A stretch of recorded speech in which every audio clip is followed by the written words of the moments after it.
My name is Michael Seifert. I'm the founder and CEO of Public Square. You can find us at publicsq.com. We're the nation's largest directory of patriotic America First businesses that are prioritizing freedom in the marketplace. You talk about, the forced labor camp. You're aware of the forced labor camp situation in China. So tell us a little bit about when you first heard the news, what's your thought? Well, I had two thoughts initially. First is it's heartbreaking. And it's especially heartbreaking because American business is actually promoting that type of abuse of human rights. And so when I see Nike advocating for using more slave labor in China, partnered with the CCP, it's an egregious violation of human rights, unlike anything we've seen in decades.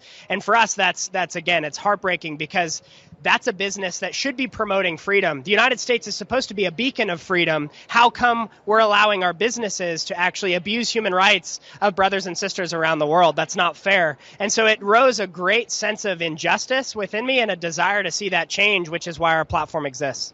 Awesome. Thank you so much.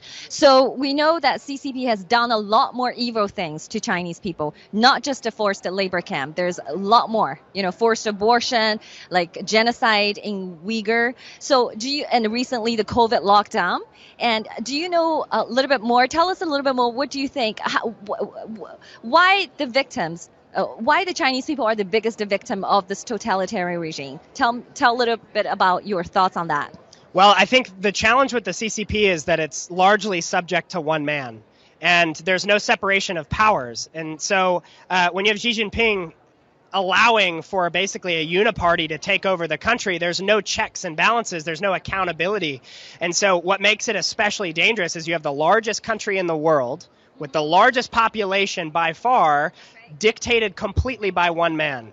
That is completely antithetical to individual human flourishing and the liberty that can allow for a state to prosper. Ultimately, if you have a one-party state like this, there's an expiration date on it. It can't last forever. And so we're seeing a lot in China that's evidence of that reality right now.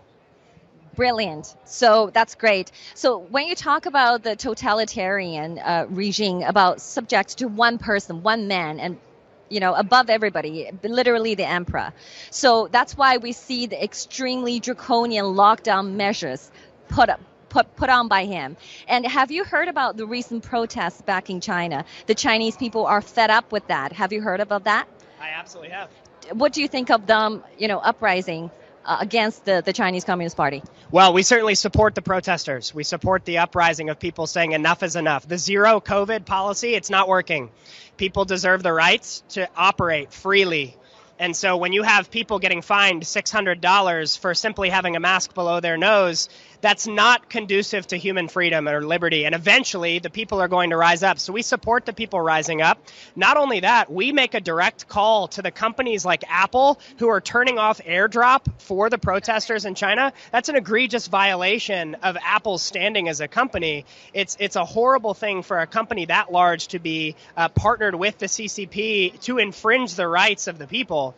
And so not only are we calling for the CCP to stand down, the regime of the day to stand down, and the protesters to continue standing up, we're also calling on the companies that have promulgated this abuse of human power or human flourishing to also stand down. The Apples of the world are showing their colors, and the people have had enough.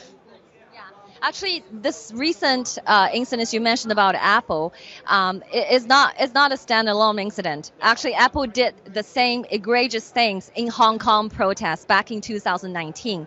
Okay, when the young Hong Kong people and brave young people took their demands on the street, Apple did the same thing to them. So they repeatedly and have done this to the Chinese people and suppressing the pro-democracy movement. So shame on them.